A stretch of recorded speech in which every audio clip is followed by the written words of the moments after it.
Hello everybody, welcome to my channel. Today I'm gonna paint a pet portrait. This is a commission from David Roberts from USA. Okay, the name of this little dog is Nitap. Okay,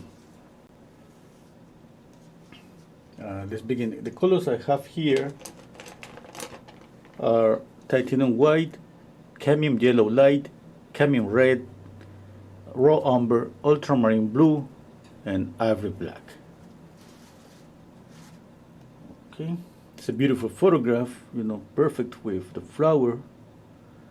I was thinking about just changing the background to add a bit more color, but let's see what I do. Okay, I'm gonna use a medium linseed oil. I'm gonna start with just with a grayish color, just mixing black and white. I want to get first a mid-tone. Since my canvas is toned down with acrylic, orange acrylic, I can paint the dog and use the canvas. Don't paint the canvas and just see the silhouette of the dog and see what I can do. Hello, Michael. Okay. Let's see. This is a mid-tone. I'm gonna start just with the lights.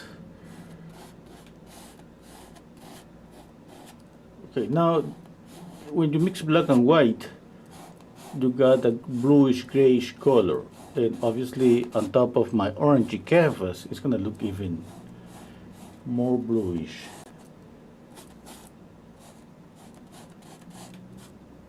But that's the first layer. I'm gonna add more and more paint, and let's see at the end.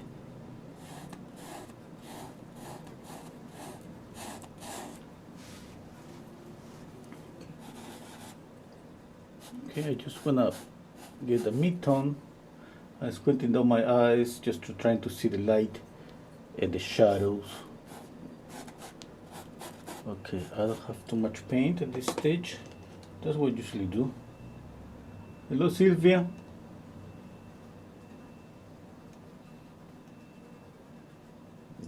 Okay, now let's mix a darker gray, just black and white.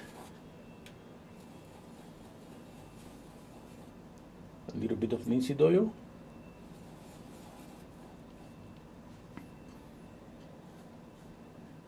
Now I'm squinting down my eyes and just basically following for example, what I see is this darker spot, all this dark. Okay.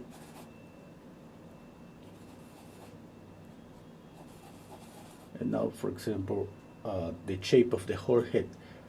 I see like this side looks like some kind of rectangular shape. Yeah. And all this is dark. Just like working the overall shape and thinking about just big masses. Same here, how tilted is this, tilted is this.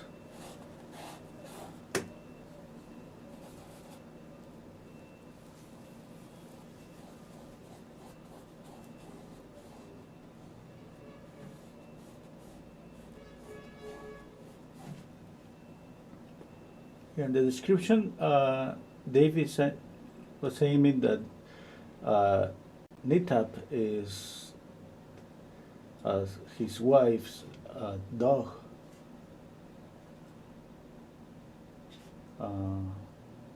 It means my friend in Native American. Oh, interesting, eh?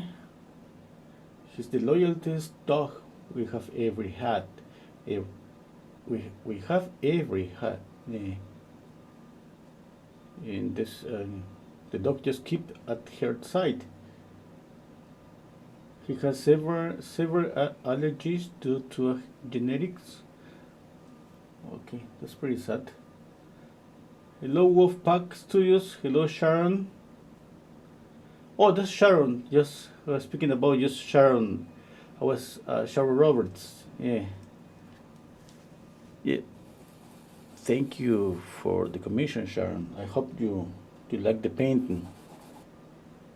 I don't know if I'm gonna be able to finish up the painting now, but I'm gonna paint a lot. Okay. And as when the painting dries, I'm gonna make some retouches. Okay, but that's pretty nice. I have learned a new word today, Nitap. It means my friend. That's pretty nice.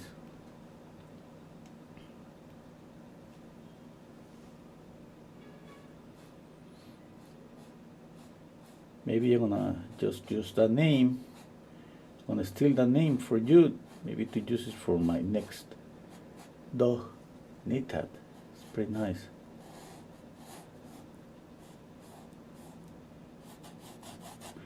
We have two several names that has amazing meanings. Sadly, I don't know. I don't remember some of them. But on our native culture, we have several names. They has meanings like, that enhance something like warrior or king or son, something like that.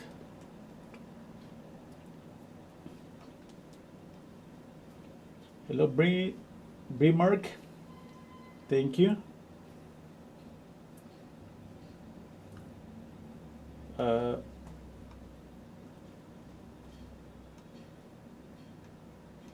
okay, let's see. I'm stepping away a little bit to check out the values.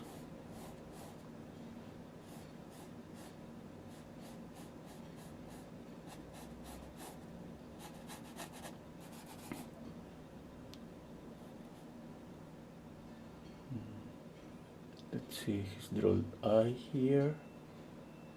I just see a little bit of the other eye. I think it's around here. Yeah. Let's mix more paint. Now I want a mid-tone here between these two.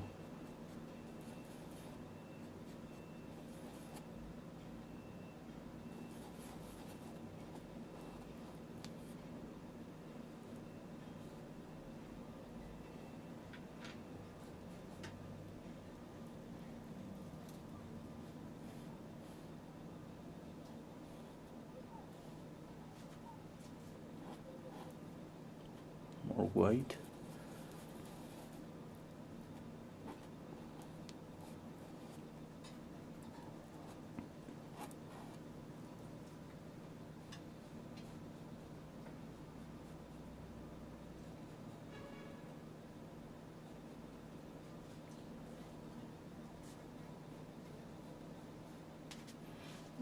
Let's see. I'm just thinking about the background.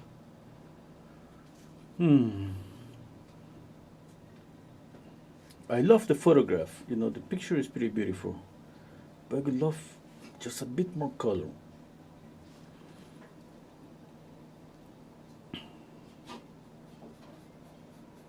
I'm just thinking that maybe I should make the background a bit darker, but since Nitap color is gray, I can just keep it kind of warm color around Nitap.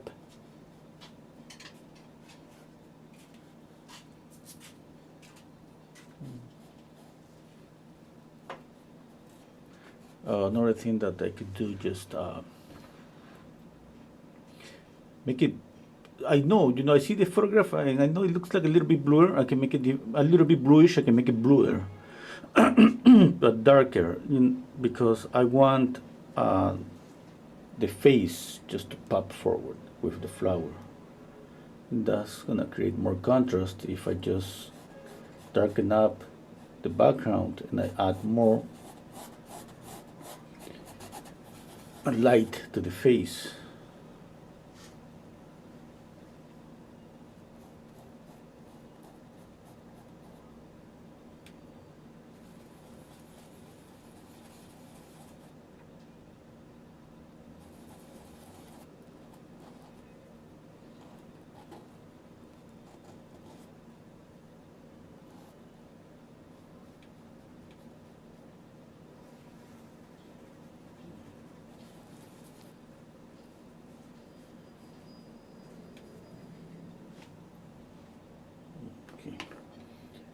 I need more white.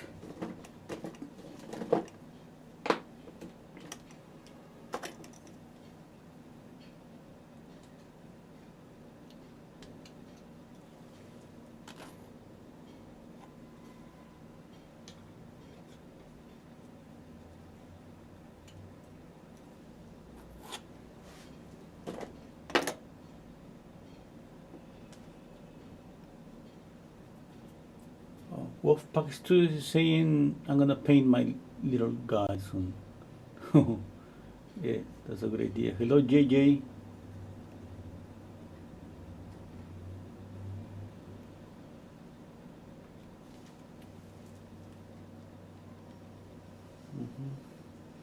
Sylvie's asking me which colors are you using. Okay, I'm gonna repeat the colors.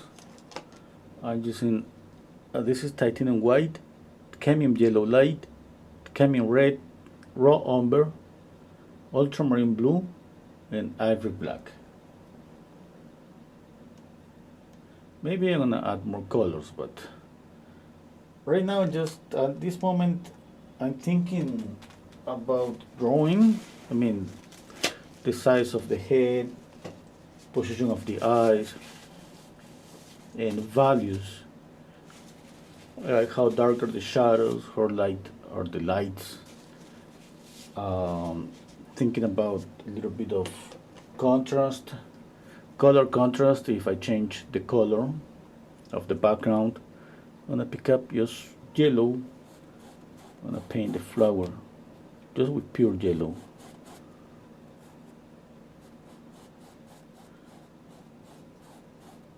Sometimes my canvas gives me an idea, okay, and obviously creates contrast. Okay, let's see. But in this case, I don't think I'm gonna keep the canvas kind of orangey. I don't know. I mean, I don't think it's gonna work an orangey canvas. You know, maybe. I mean, it depends. I think I need to put more time on the face and then see.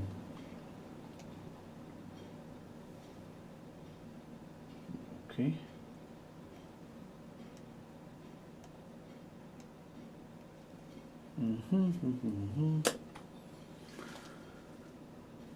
I'm working slowly because I kind of lean back, stop, compare, bounce my eyes between painting and photograph and compare.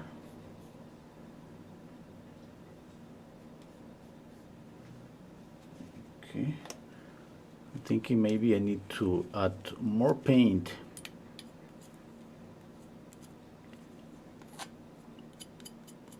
To this area here. I was thinking about specifically this area here.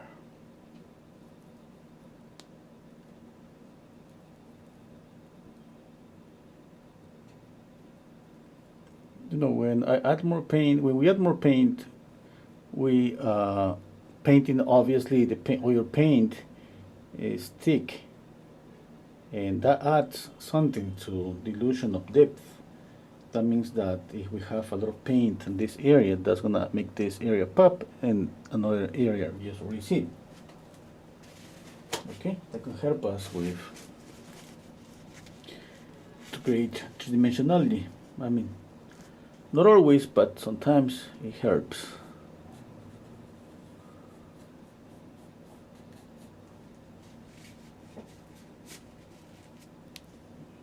Okay, more white.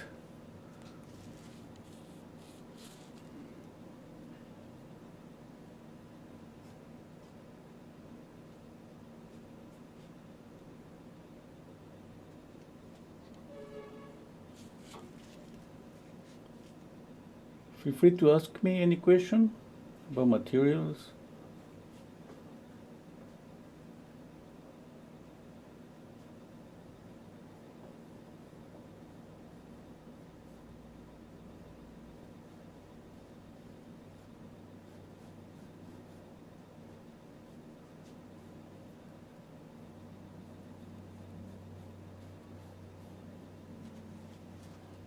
Okay, I like.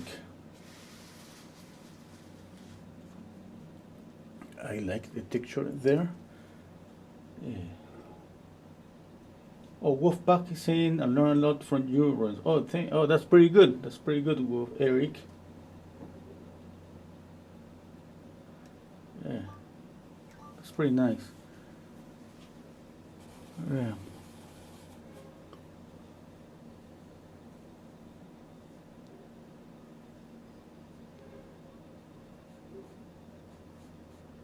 It's pretty nice to share something in common with you all guys.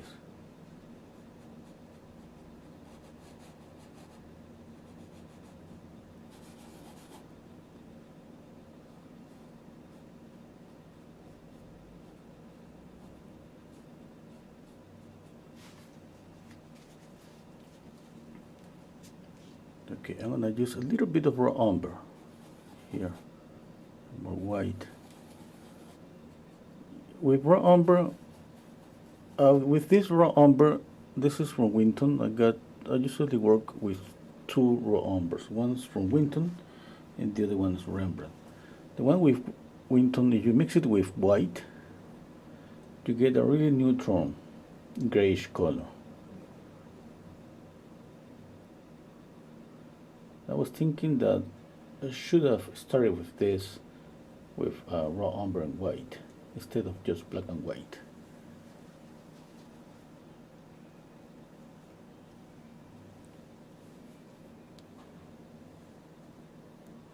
But I don't know if you notice the color. Maybe it's not that clear. Anyway.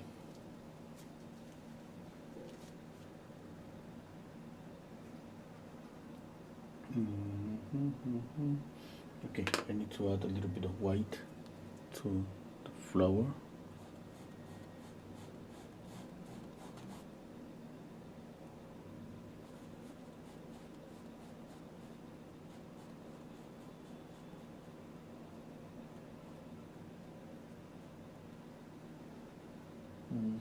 I need some lemon yellow for. I got here lemon yellow, the chrome yellow. Okay, where is it? Okay, here.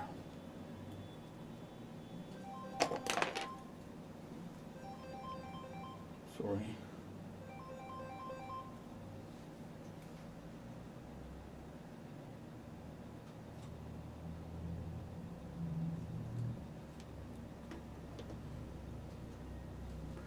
Okay, I have here chrome yellow. It's a little bit brighter than cadmium yellow light. It's closer to lemon yellow. I think this is gonna work pretty good. No, I need to add lemon yellow. Maybe I can, after the painting dries, I can just add lemon yellow. Now we gotta be careful about this. Okay, do that. And if you touch a little bit of this, you're gonna get, look at that, a little bit of this color here, and that's gonna just pollute the color. Okay, then what I can do is just this, and then clean the brush, and then move from here again, and then clean the brush. I pick out more paint, and then clean the brush. Okay. You gotta keep cleaning the brush. Clean the brush. This especially when you work wet on wet or a la prima style. Clean the brush. Clean the brush. Now here, you can just stop and get some sharp edges. Just a few of them.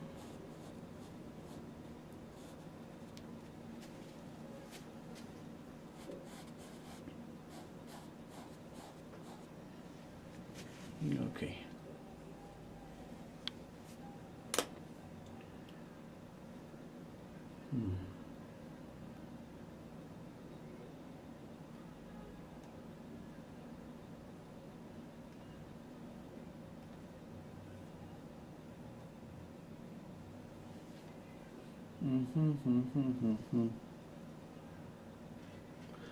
I'm just thinking, still thinking about the background.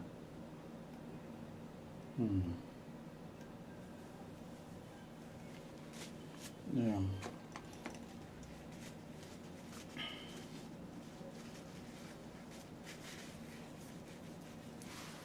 You still don't know what to do with the background.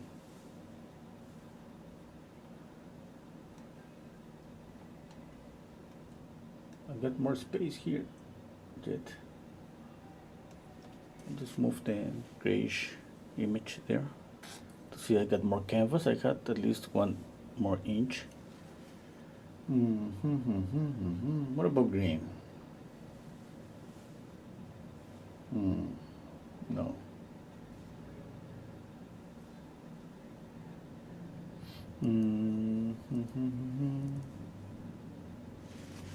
Okay. I'm gonna just try green, and you let me know, Sharon, if you want me to change it. I can change it after it dries.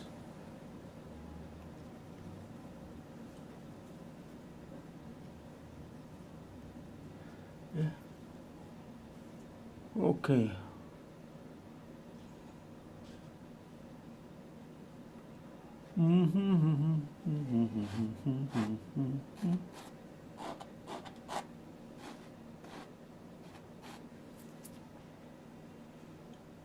Let's see, it's not gonna be that bright because my canvas is orange, and I'm gonna use a little bit of linseed oil. I'm gonna create kind of a transparent green. But if you don't like it, Sharon, you just let me know. Or, you know, this is something that I can change it after it dries. I can just add more. I mean, I don't want to keep it just a pure green.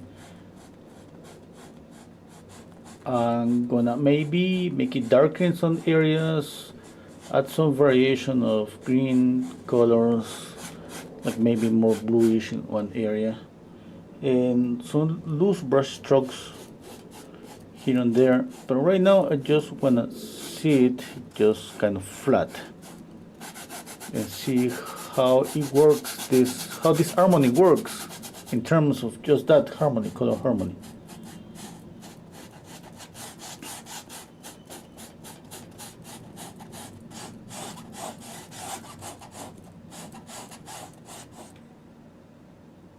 Now, for example, here around the flower, it could be darker. Yeah, for sure. Why? In that way, it creates more contrast and make the flower pop, and obviously here too.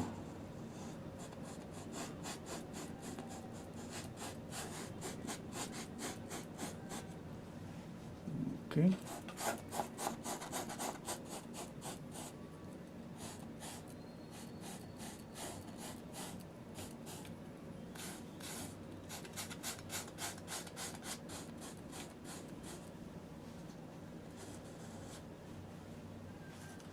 Okay. Now, how it looks?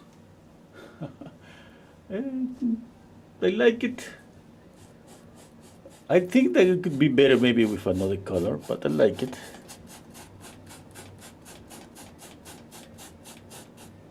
Okay.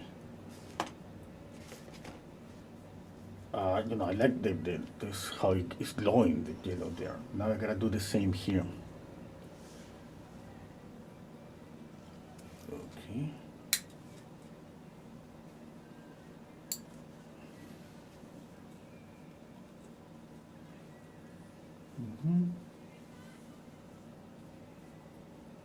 Okay. Oh, thank you, Sharon. Hello, Bob. Hello, Jonas. Okay.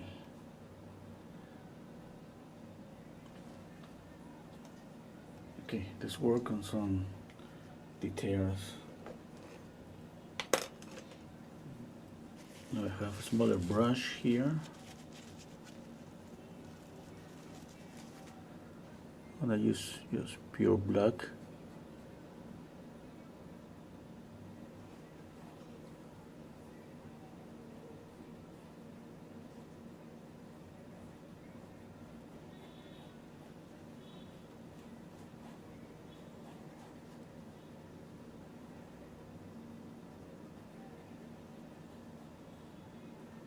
Now we gotta remember that we use contrast to create depth.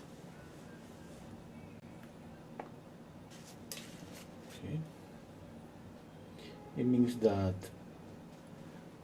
the shadow here, let's make it completely black. Okay, if I make this shadow black, I'm not gonna make this one black too. I think it's around here. Okay, I gotta make it this.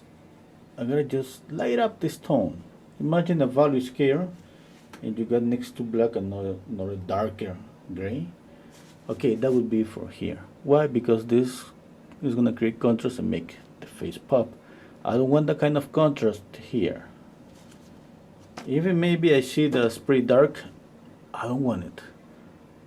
Okay, that would be something that we need to change to create depth.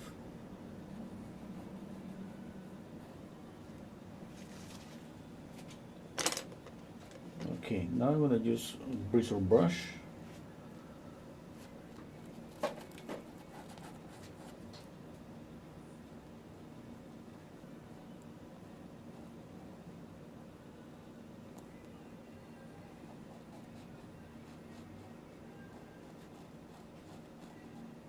I'm gonna add a little bit of orange here.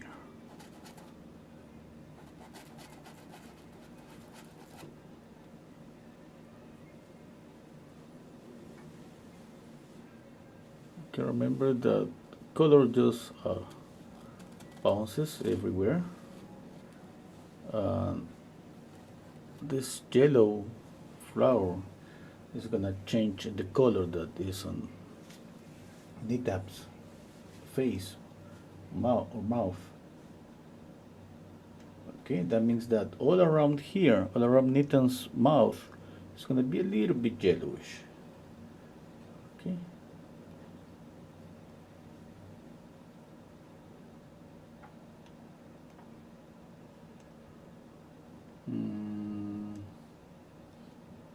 Just thinking. No. Okay, let's continue. I'm gonna put more paint. To see this color, it has a little bit of yellow.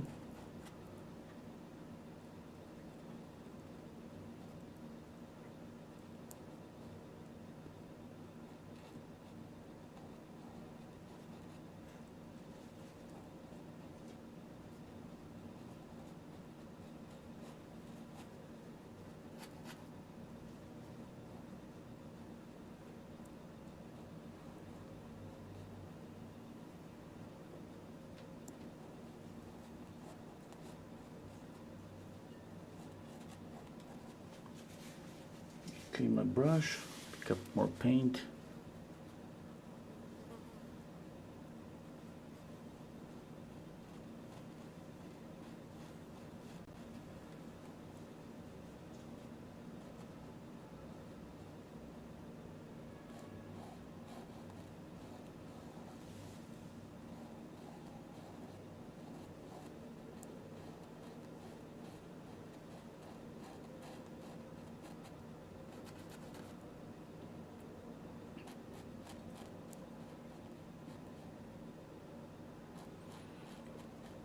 I need to see his eyes. I see a little bit of highlight on his eyes.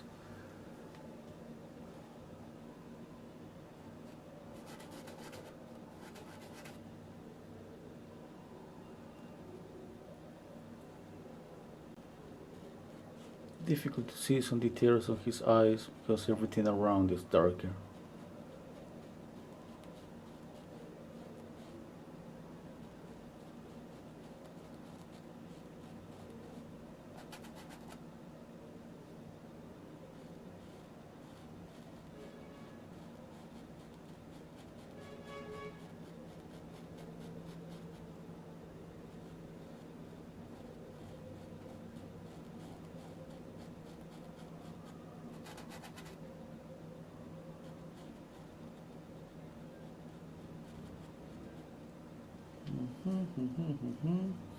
Always squinting down your eyes to distinguish between light and shadow.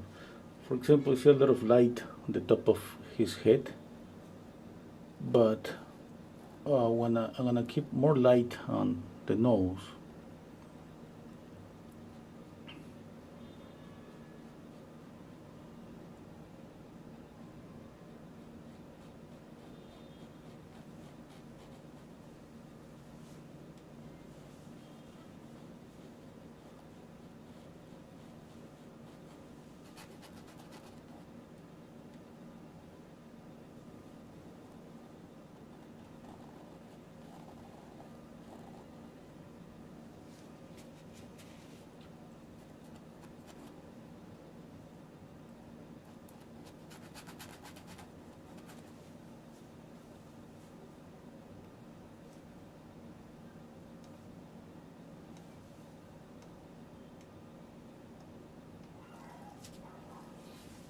Okay,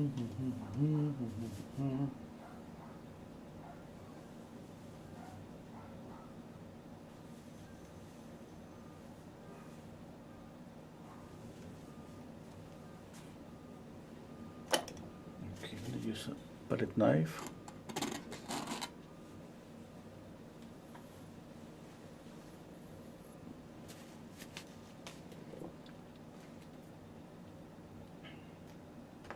Just one more contrast here. Okay, here.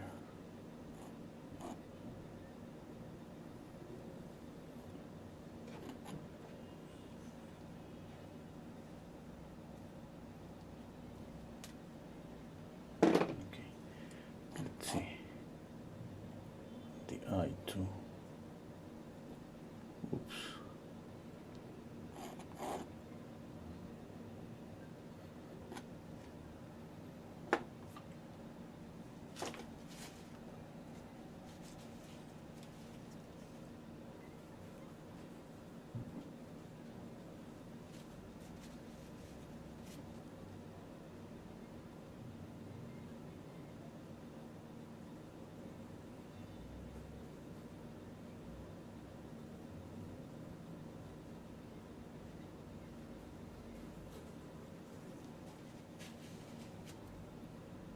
Okay, that's good.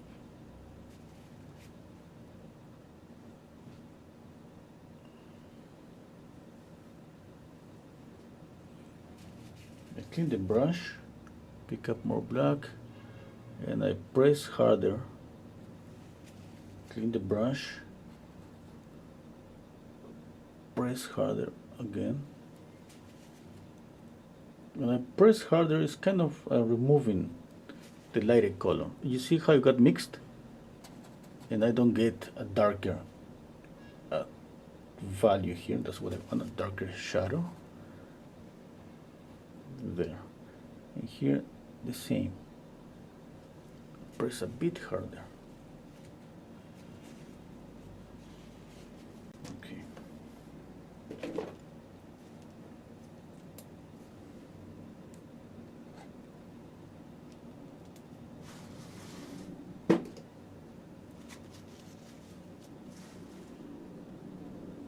Okay, the same here because this is pretty dark. Now you can just lay down the paint. Just one thing, sometimes you get mixed and you don't get the darker color you want. That's why sometimes I just press harder, kind of removing the paint. And then I clean the brush because when I press harder, I just picking up the color that is here on my brush. Like here, for example, do this. I don't know if you can see it, but I picked up the color. Now I press harder again. Yeah. Now, yeah, now it's better. Okay. For example, here, that it's not that dark. I can just work on the brush, and as I move the brush, it got mixed.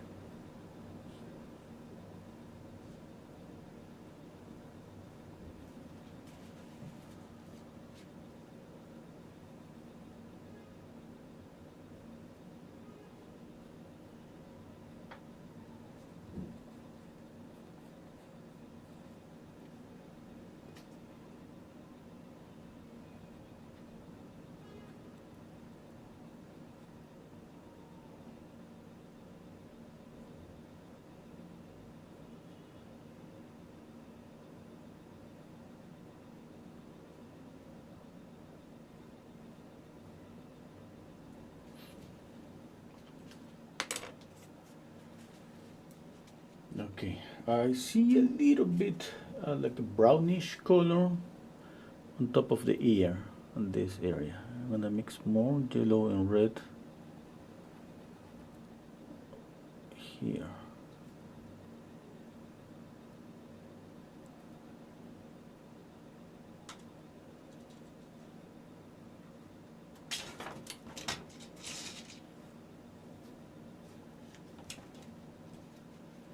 Okay, and if the color is there, pretty sure the color is here too.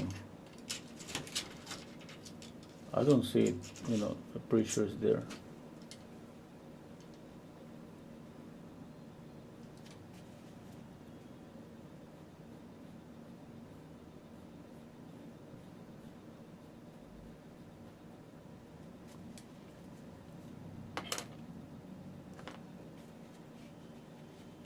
Lop Swapnil.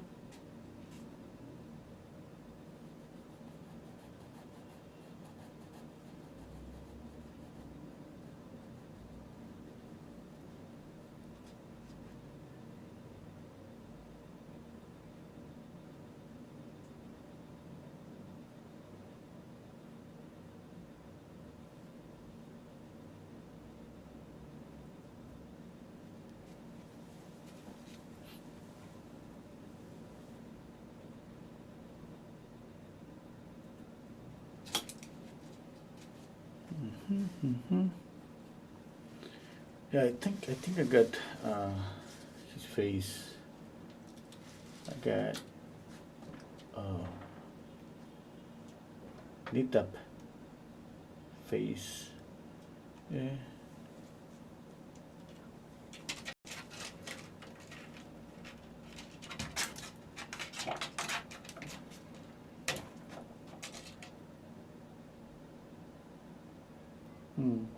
It's the color that I don't see yet, but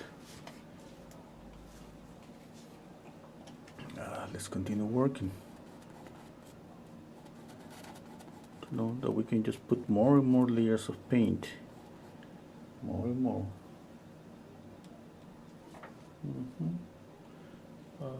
For example, here, a little bit. I see a little bit of this subtle, warmer color here too. Clean the brush. I pick up more paint.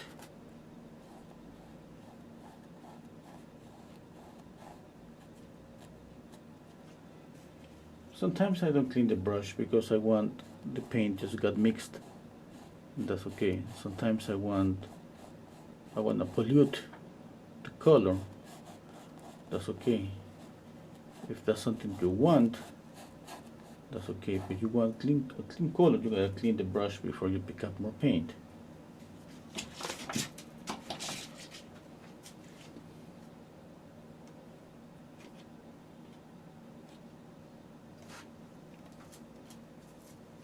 Okay, let's see, around the nose.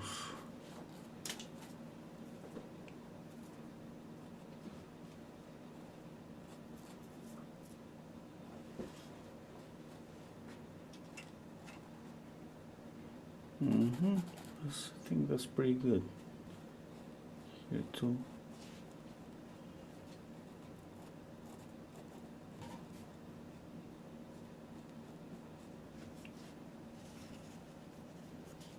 Okay, I'll pick up more white.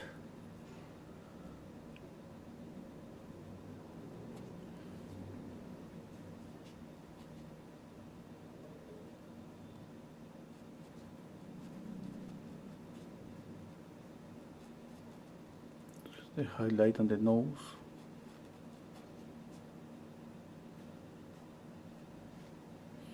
Okay.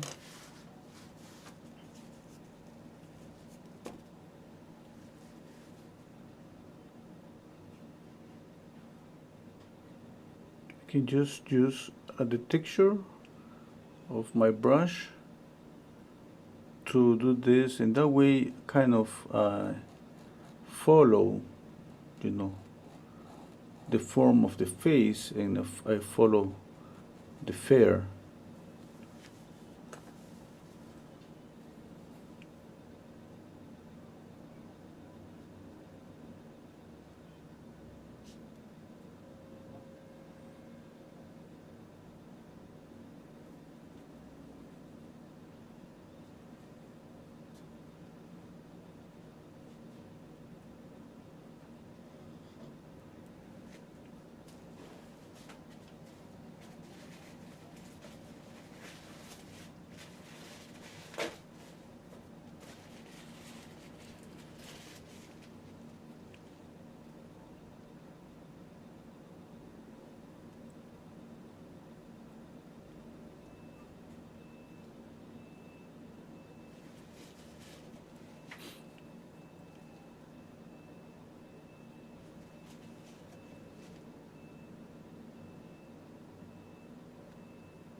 Okay, all the contour has to be kind of soft.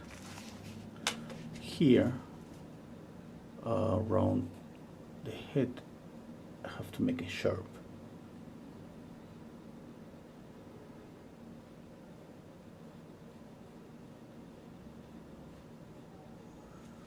Pretty sharp.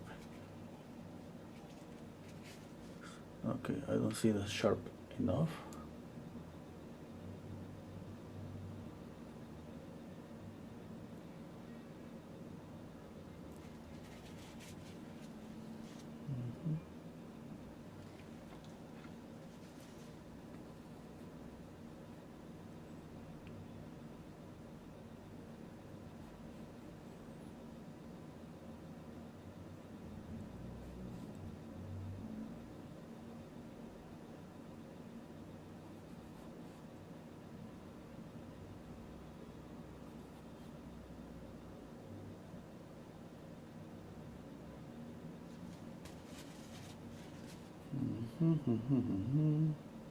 So many values all over the face, so many midtones that are so important to create the volume.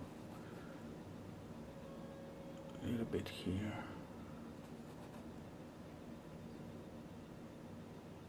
A little bit here.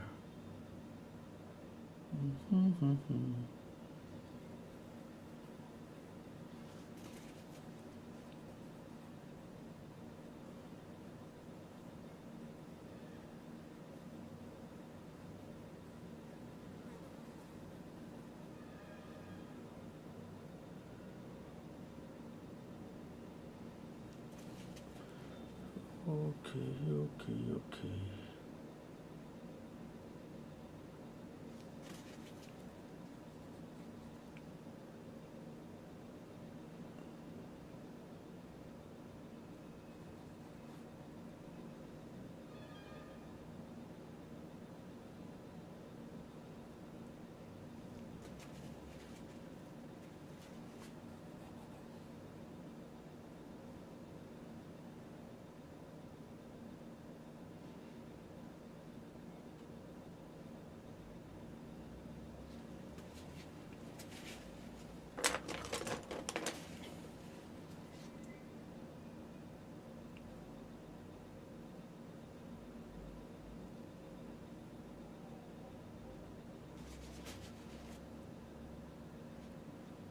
Now I like the background.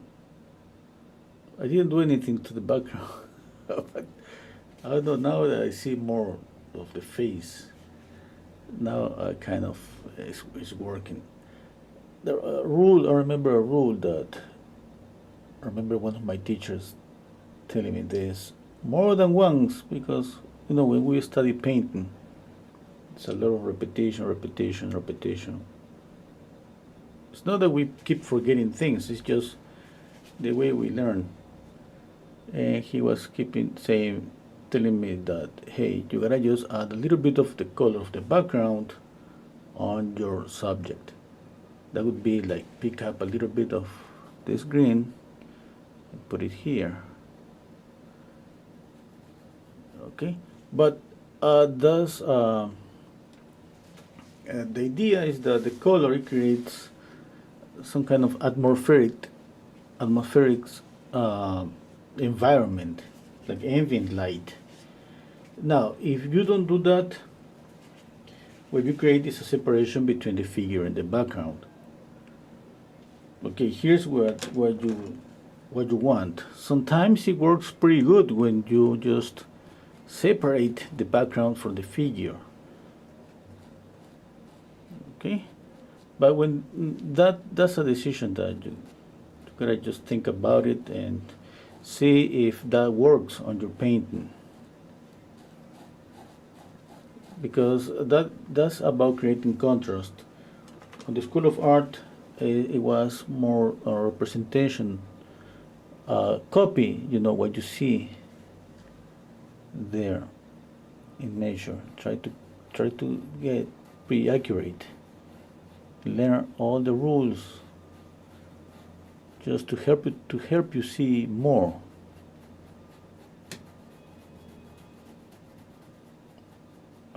But the thing is that you can break up those rules when you want to create more contrast or less contrast.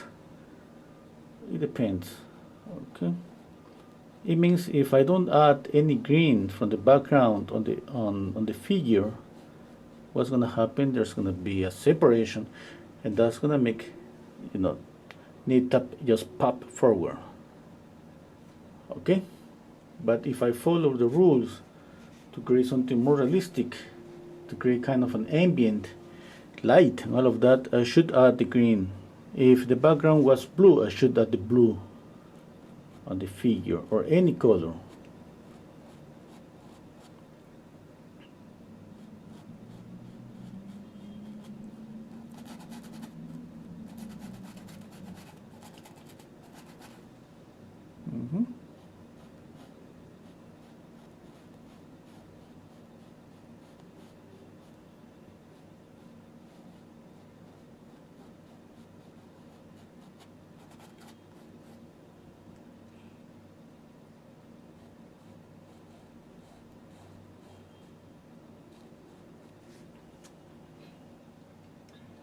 Let's see.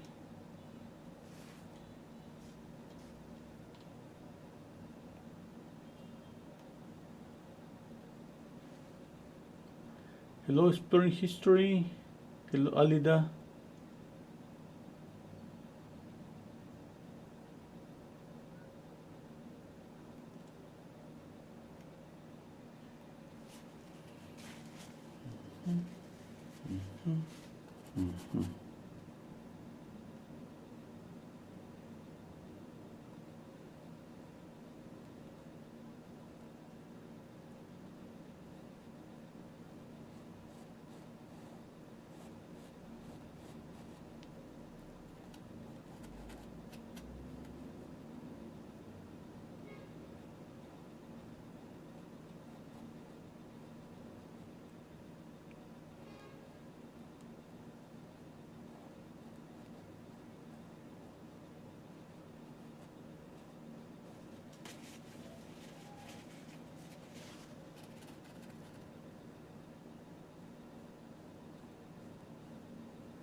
Okay, let's see.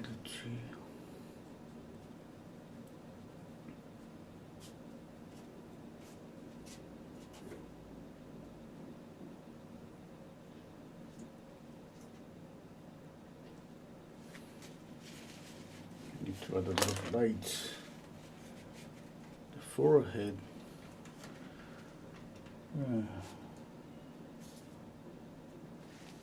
Okay. Well, I got a question here, sir. Do we need to work on the value first or the shapes? Okay, I think first what I could suggest is simplification. Okay, simplify what you see.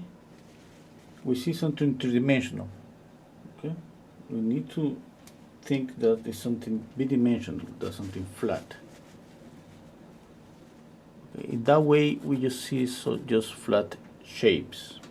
When we see a flat shape, it's just easy to copy, and it's easy to know or to mix the color for that flat shape. Okay, and it doesn't mean that we're going to be pretty accurate mixing the color or getting the value right, but it's going to be easier. Now the thing is that it sounds easy, but how we just simplify that? Okay, the thing is that it's not a tool, that exists about that. It's more about getting used to separate planes. And nowadays you can use some applications to separate the values. In that way you see the values, light, midtones. You can separate 3, 4, 5, 6 values. I used to do that for my Patreon classes, and I used to split a photograph in 6 or 5 or 6 flat value shapes, which are going to be easier to copy. Now, but the old days when we don't have technology, what we do is just practice with, for example, speaking about portraits, with those sculptures that are just made of planes, flat planes. I don't remember the name of these sculptures, but that was something that we just keep copying and copying in different positions. The thing is that by doing that, just trying to get used to trying to find the planes everywhere. Okay, another thing that was pretty useful when we paint landscapes. I remember the fruits. Some of them, they were made of planes. And we always kind of practice with that. Planes, planes, planes. And when you're facing to paint something, it's just like you immediately try to look for light, midtones, and shadows, and try as hard as possible to create planes where you don't see them. I mean, we don't see the planes. Sometimes they're not so clear. For example, in this case, I could see a plane that would be here, the frontal plane, and a lateral plane here to the side of the Nitap face or mouth. Okay? And we see a separation here. For example, this shadow here, it goes like that. It kind of separates one plane to the left from another plane to the right. Okay.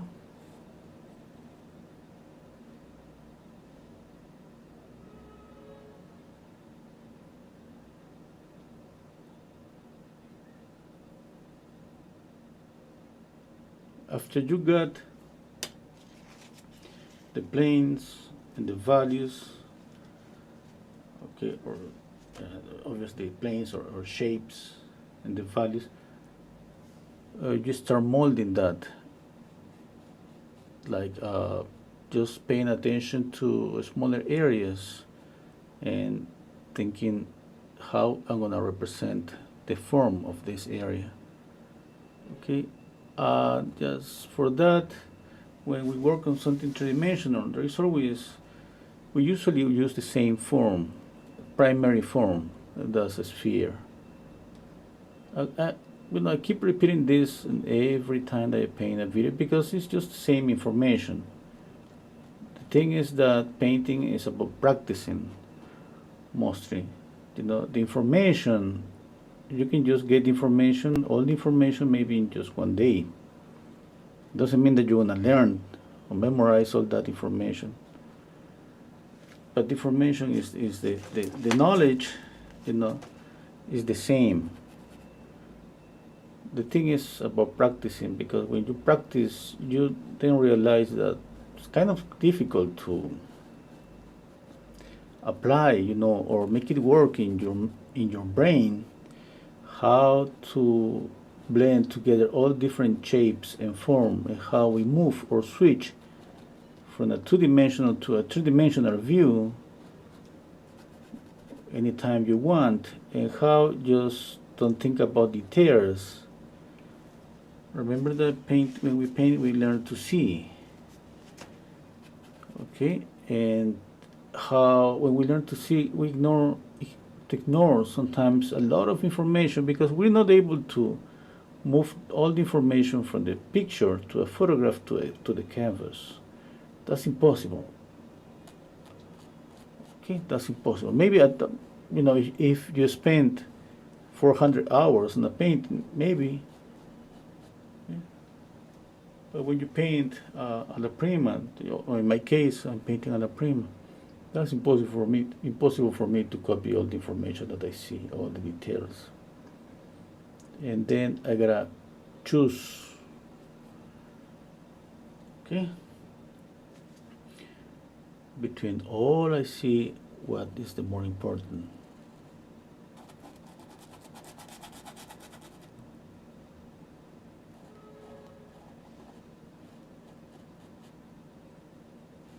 I think it's closer to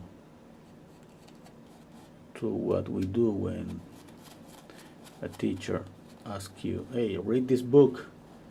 Just give me, just bring me the book just with 300 words,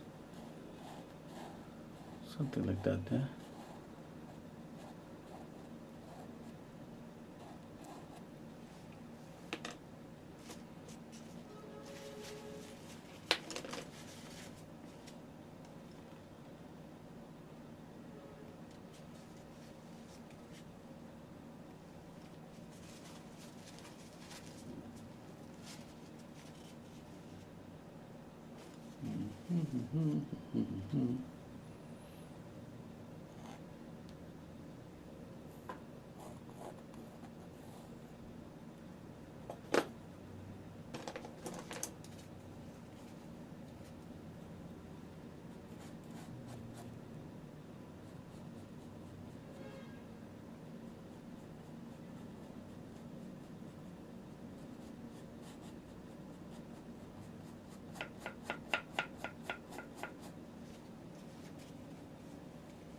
I should keep it kind of green and clean this and have a little bit more of the orange. Oh, it's difficult to get to my canvas. No. I just gotta keep it with the same background.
A little bit lighter there.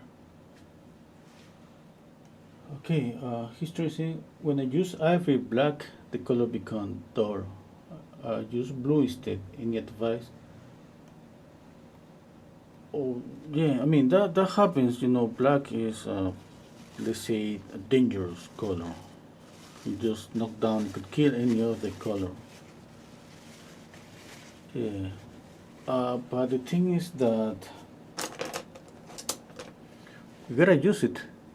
It's just that is we shouldn't avoid is just that we don't have yet maybe enough practice with this color.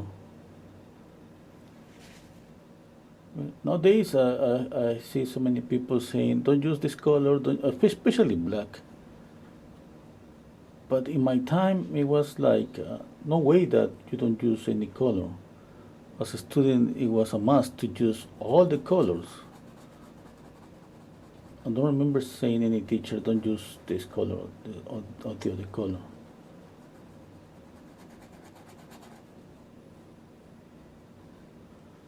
Right?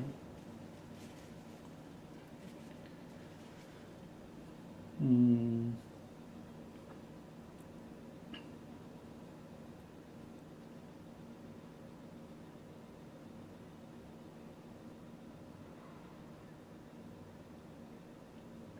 No, so many painters prefer to use mixed ultramarine blue and raw umber. And that's okay. Nowadays, I think everything is okay.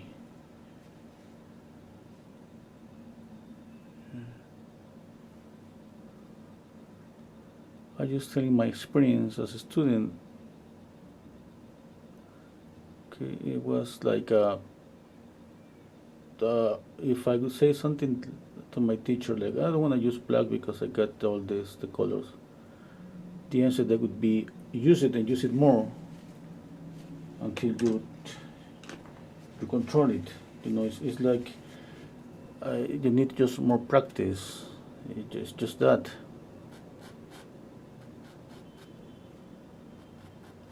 Mm. Something that was pretty common when I started to paint, it was getting just muddy colors. It was just so common. It was just all the time. It was something that I couldn't control myself. And the teacher just another teacher kept saying, "Hey, it's not that the color is wrong. It's just the color doesn't belong to this place. You can just pick up that color you got there and put it on a." For example, I was painting a still life, and and it was like, you can pick up that color and put it on a portrait. It's gonna work. Or you can pick up this color from a landscape and put it on another painting. It's gonna work. And I remember that time, it was for me like, no, I wanna work here anyway, any place. It's just a muddy color. It's a color that's not gonna work. I thought that never said anything, like it was just okay. The thing is that it was true. It took me time. It took me years to understand that was true. And every color that we see around is just a muddy color. As soon as the color moved to our palette, it becomes a muddy color. The only colors that are not muddy or dark are just the colors on the palette: pure yellow, pure red, pure orange. But we're not gonna paint with pure red or pure orange a portrait or anything. Yeah? As soon as we mix the colors, we're getting just muddy colors. The thing is that sometimes they are just maybe too muddy, too grayish.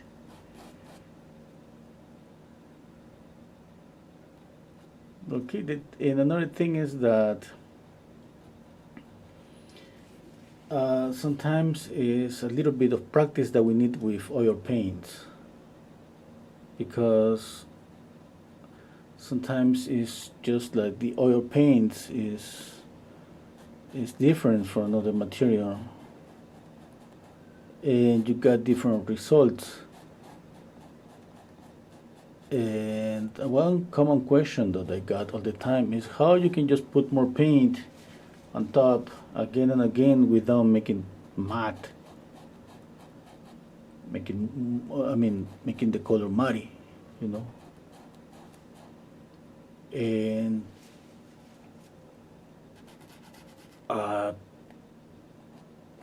the first thing I thought, it was like, I don't know. But I know, I mean, the answer is just practice. There was a time that all the colors that I got on my palette were muddy colors. Okay, and you start to learn, like, sometimes you gotta press harder with the palette, sometimes you gotta press lightly, sometimes you gotta lay down more paint, sometimes less paint. And another thing, you gotta clean the brush sometimes before I put down the paint. And more than once, clean it every time that you're gonna put down paint. Clean the palette. Yeah, and just that, because especially when the painting is wet. Like in my case, you know that usually I work here with a La Prima Star, and the painting is usually wet, wet on wet.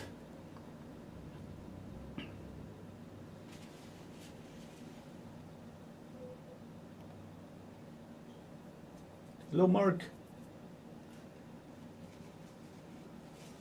Jonas is saying, is your approach the same when painting animals as a human portrait? Oh, yeah, I gotta say that the approach is different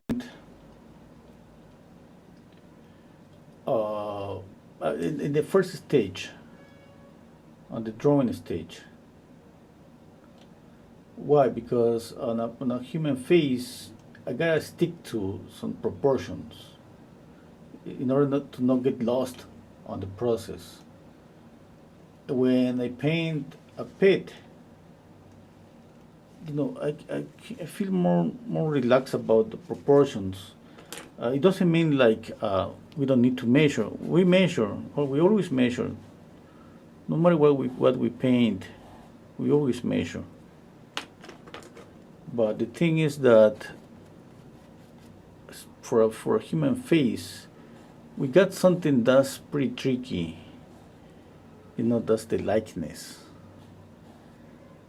The likeness is cool. Okay, and it's gonna be like that always. And likeness is something like you know, something that can just escape from our hands really fast. In 1 minute we think we got the likeness, and the next minute it's gone. And that's gonna happen all the time. You're gonna feel that more if you paint a la prima, like I do.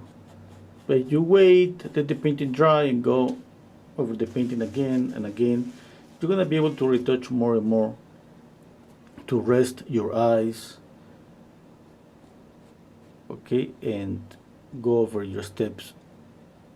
And that's better, you know, have the opportunity to make some retouches here and there. Okay, but it doesn't mean like you're gonna get the likeness anyway. You know, it's about practice. It's about measuring.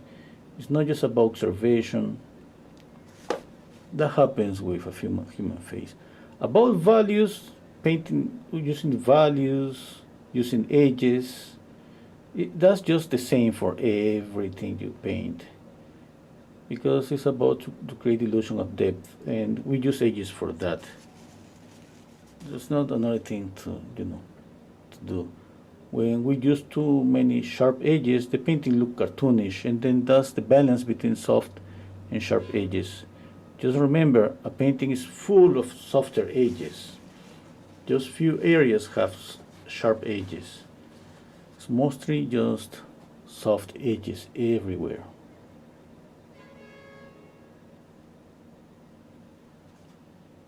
Okay.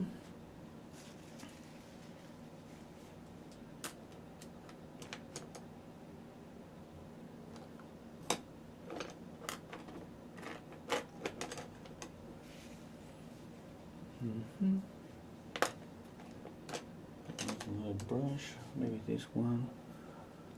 I need to paint here. Just pure yellow.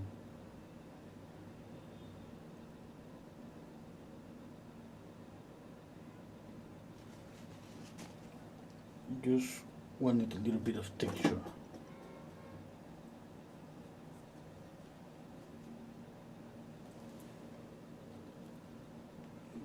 green, more green. This is emerald green.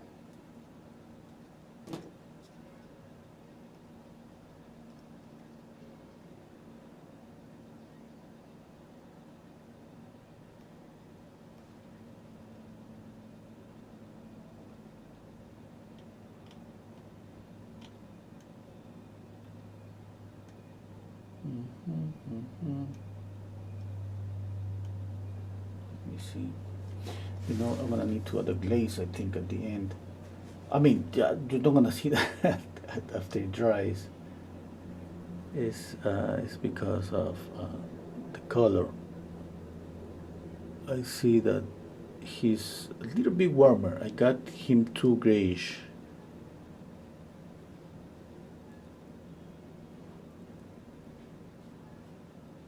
But that's something easy to fix just with a glaze. Well, the green just glows a lot.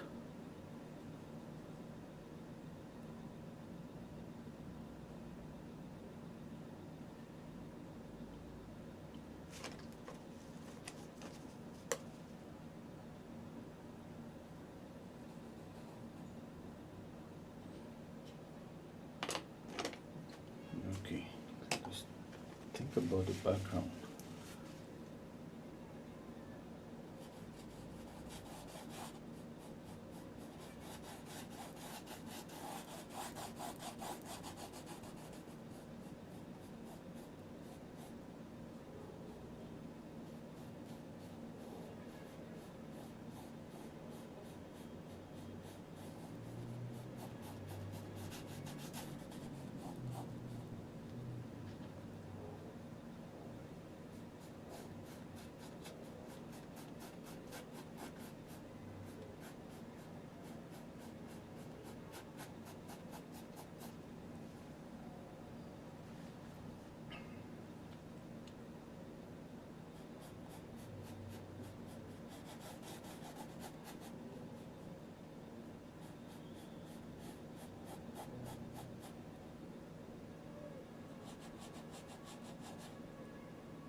Okay, let's soften the edge here and here too. I need to add more paint, more green. There's not too much paint here. So I see the canvas.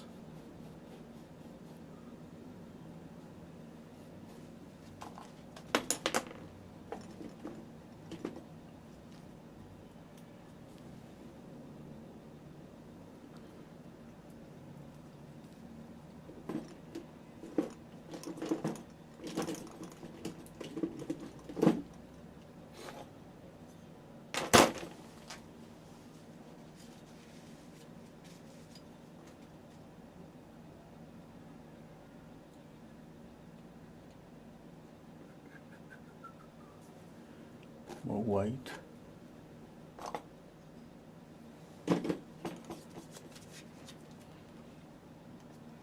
Okay, let's see.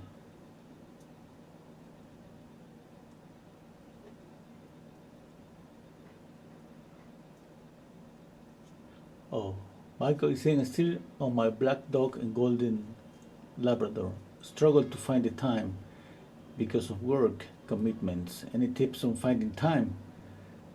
Oh,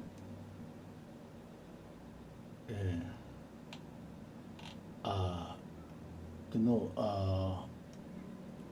yeah, I got a tip on that. I was painting, I remember a commission. I didn't have time, and I mean my working hours, because after 7, yeah, let's say 7, it was 7 or 7 p.m. I gotta just spend time with the family. I don't paint. And but I got that commission. It was just there, and then I couldn't find the time to just continue working on that one. it was just possible to I couldn't.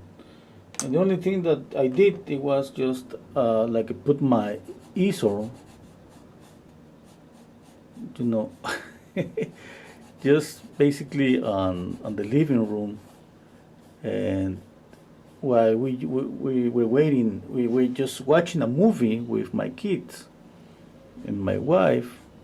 I was just there watching the movie and painting at the same time. You know, usually a movie is just around 2 hours. Huh? It was just good 2 hours that I spent painting this painting, and that was good. That was the only way that I could just do it, because it was just so difficult to do it on my working hours. Yeah. You know, my family doesn't like that, but I think they understand at the end if I don't have time. You know. But when I was single, I remember I used to paint like the whole day, just to go out just to play soccer with my friends, and I was just painting there in my little studio for hours, the whole day. Just wake up, I paint, go out to eat, come back and paint again and again, and until just night. I got so many studios. The one I remember the most, it was a tiny studio, just one piece, and I got my easel, my bed on the floor next to my easel. It was just waking anytime, night or day, and paint.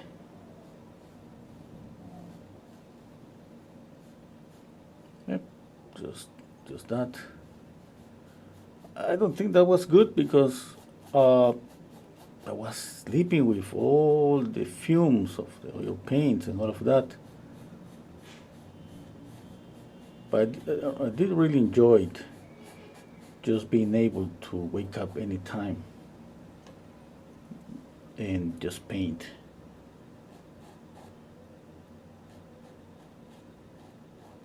My schedule was kind of broken, because I didn't have anything more to do, anywhere to go,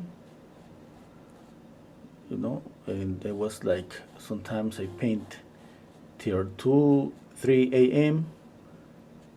and I woke up at 2 p.m., 1 p.m., and then I continue painting. Yeah.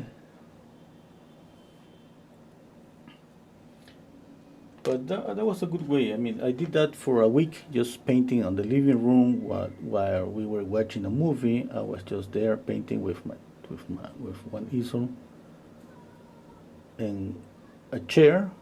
I put on the chair the oil paints and the palette on my hand, and that's it.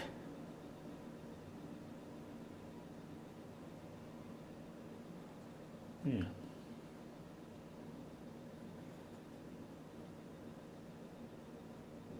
And the good thing is I got used to speak and paint at the same time. I got used to that when I work with in a studio with my friends. We share a studio, and it was like imagine 6 people just working on a studio, a big studio. It was a house basically. And then you got bored and you go to see another of your friends that's painting, and then you start speaking and the guy is painting, and then that happens the same to you. You're painting, somebody just approach and start a conversation, and you got used to that. Yeah. That's why I paint. My son asks me something, my daughter, my wife, and I just answer. I continue painting, and from time to time I just watch the movie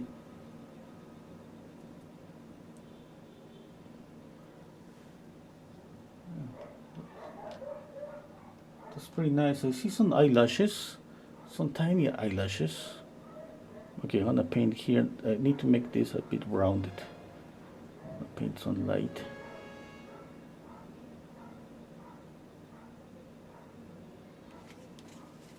Okay, now some eyelashes. Here, I think I'm zooming in a lot the photograph, and I think I see some eyelashes on this eye and a highlight.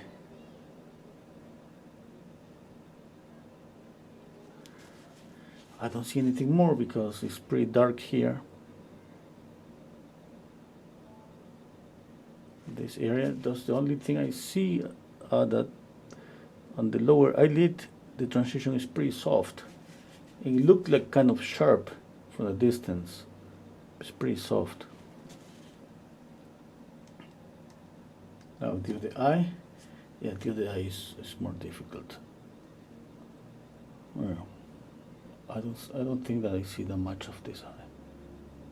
Just everything is kind of blurry here.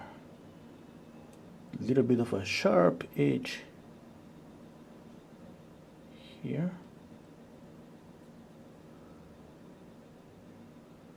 And here. Okay, I think it's that. I don't know if that's the... Okay. I think maybe that's the eye. You know, I'm thinking it's just fair, but maybe it could be the eye. The highlight.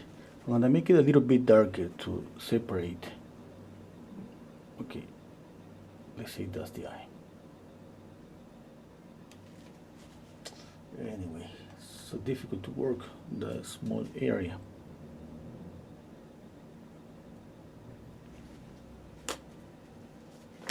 Okay, I'm gonna start add some few colors. For example, I'm gonna mix blue and red. I got some purple, kind of purple, more blue.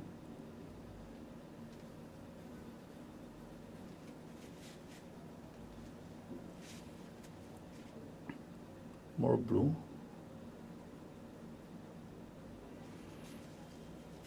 Yeah, maybe it's not that clear, but more blue.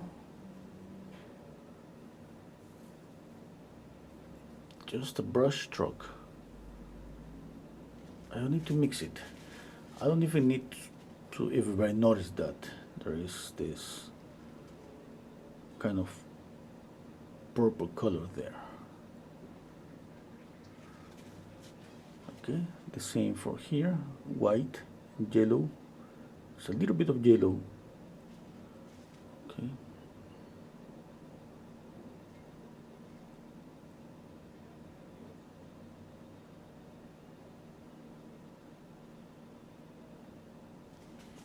Clean the brush, pick up more paint, brush stroke, clean the brush, you can pick up red and just white. I got pink. Okay, just there, clean the brush, a bit more pink. Okay, clean the brush, pink. Okay, I need to see if those colors are too bright. Okay, yes, I think this is too bright. Okay, there.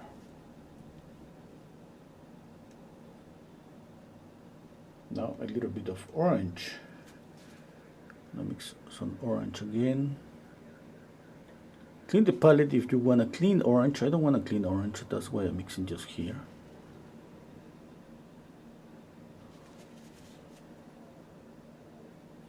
And if this color is too orangey, you can just put more of the grayish color on top, or I can just add a glaze after the painting dries.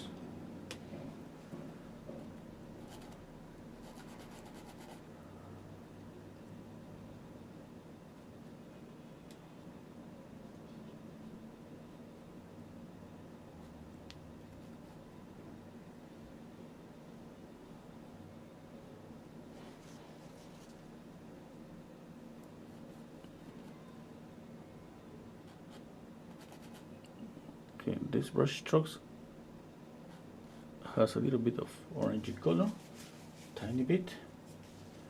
Now raw umber and white, and yellow and red. Make it this a bit more orangey, brownish, sorry.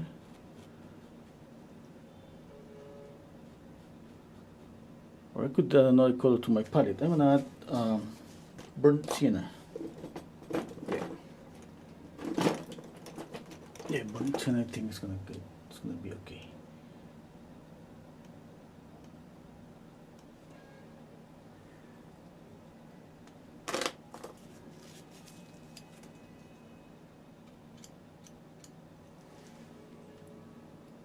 I'm gonna just put it here.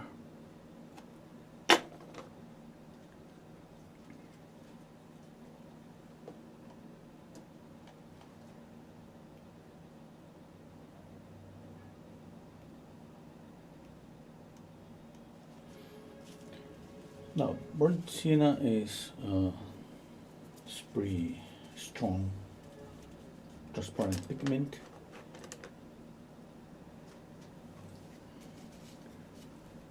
Okay.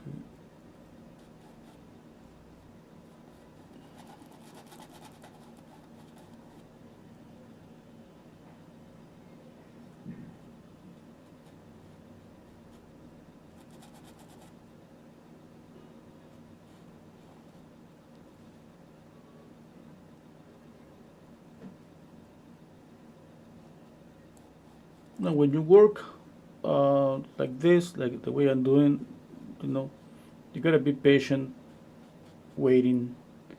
You notice that first is just like I go slowly, just thinking about my drawing and values and just simplification. Okay, and then as I got, let's say the likeness, I'm gonna start moving to color. Like right now, I'm just adding a little bit. Sometimes I just add some few touches of a pure color here and there.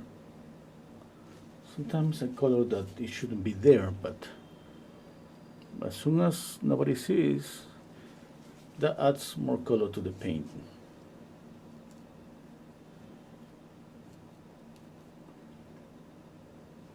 Okay.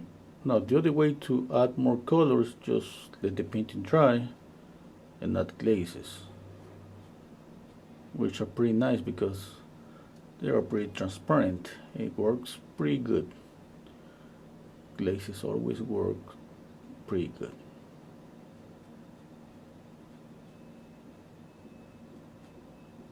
And remember, if the values are good, the color is going to be okay.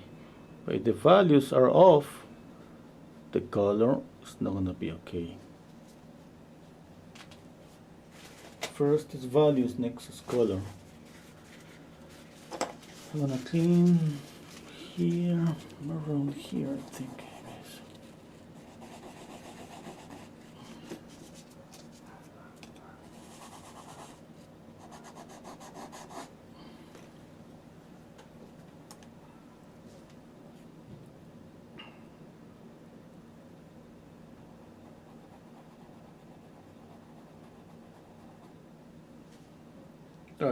I need to let that dry, definitely, to add a touch of orange, pure orange there.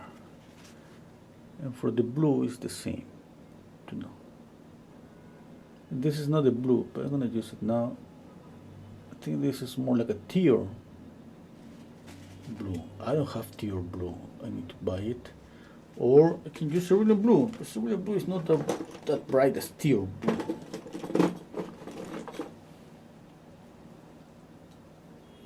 Let's see, I got a little bit of cerulean blue here.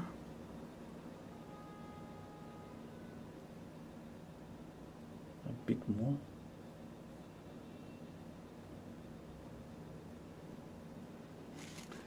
It's too wet to get a bright color. I need to let it dry.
Hello, draw, anime.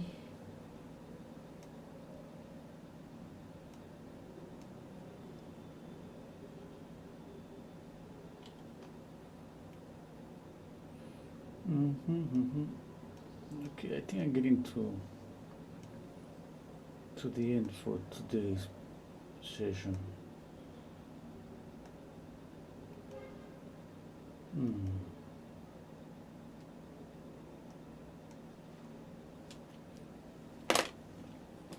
Yeah. Let's see, I need a smaller brush.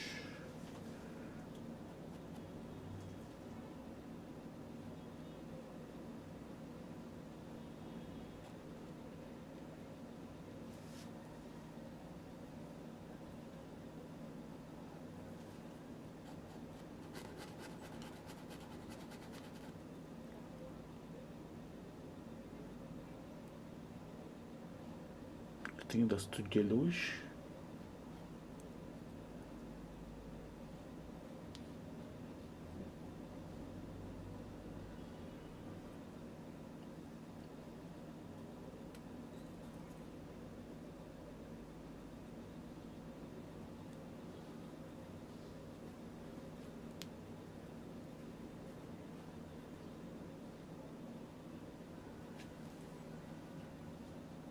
Let's see, that works as a highlight.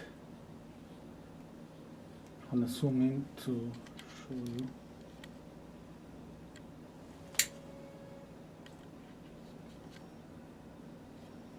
You know, you can see the paint.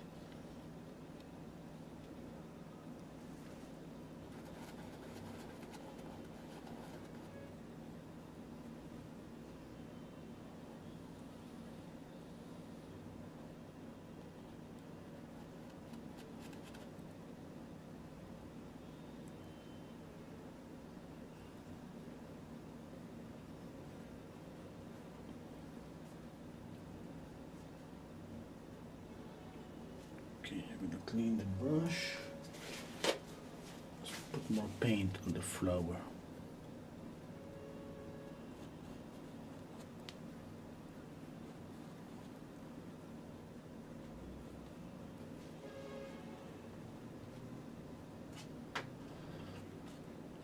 Okay,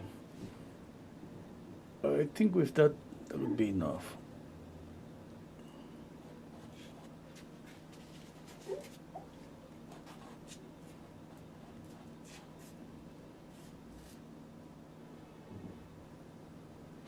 Yeah, what do you think?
Okay, I think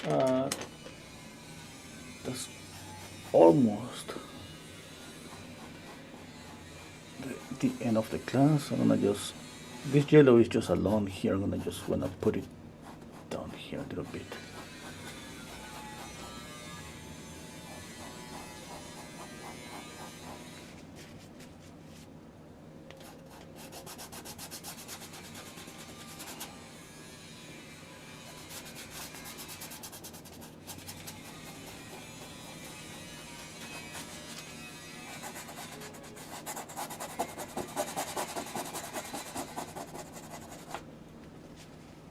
Okay, I think that's it for today.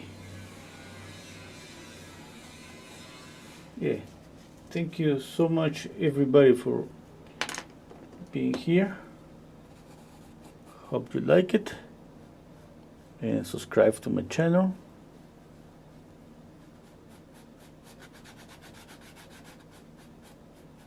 Oops, I think maybe this shouldn't be there, the screen. Too dark. I'm gonna light it up. I wanted just to add a bit of contrast here on the ear to see the contour.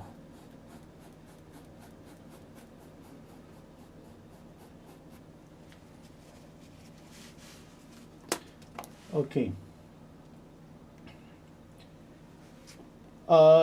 That's it. Thank you, Sharon. Oh, thank you. Okay, next week or maybe Thursdays, I'm gonna paint you. Yeah, I think it's the same photograph that you got there. Oh no, I wanna check out. I think you got there on your profile, maybe. Okay, thank you so much for being here, everybody, and see you all on the next video. Okay, bye everybody.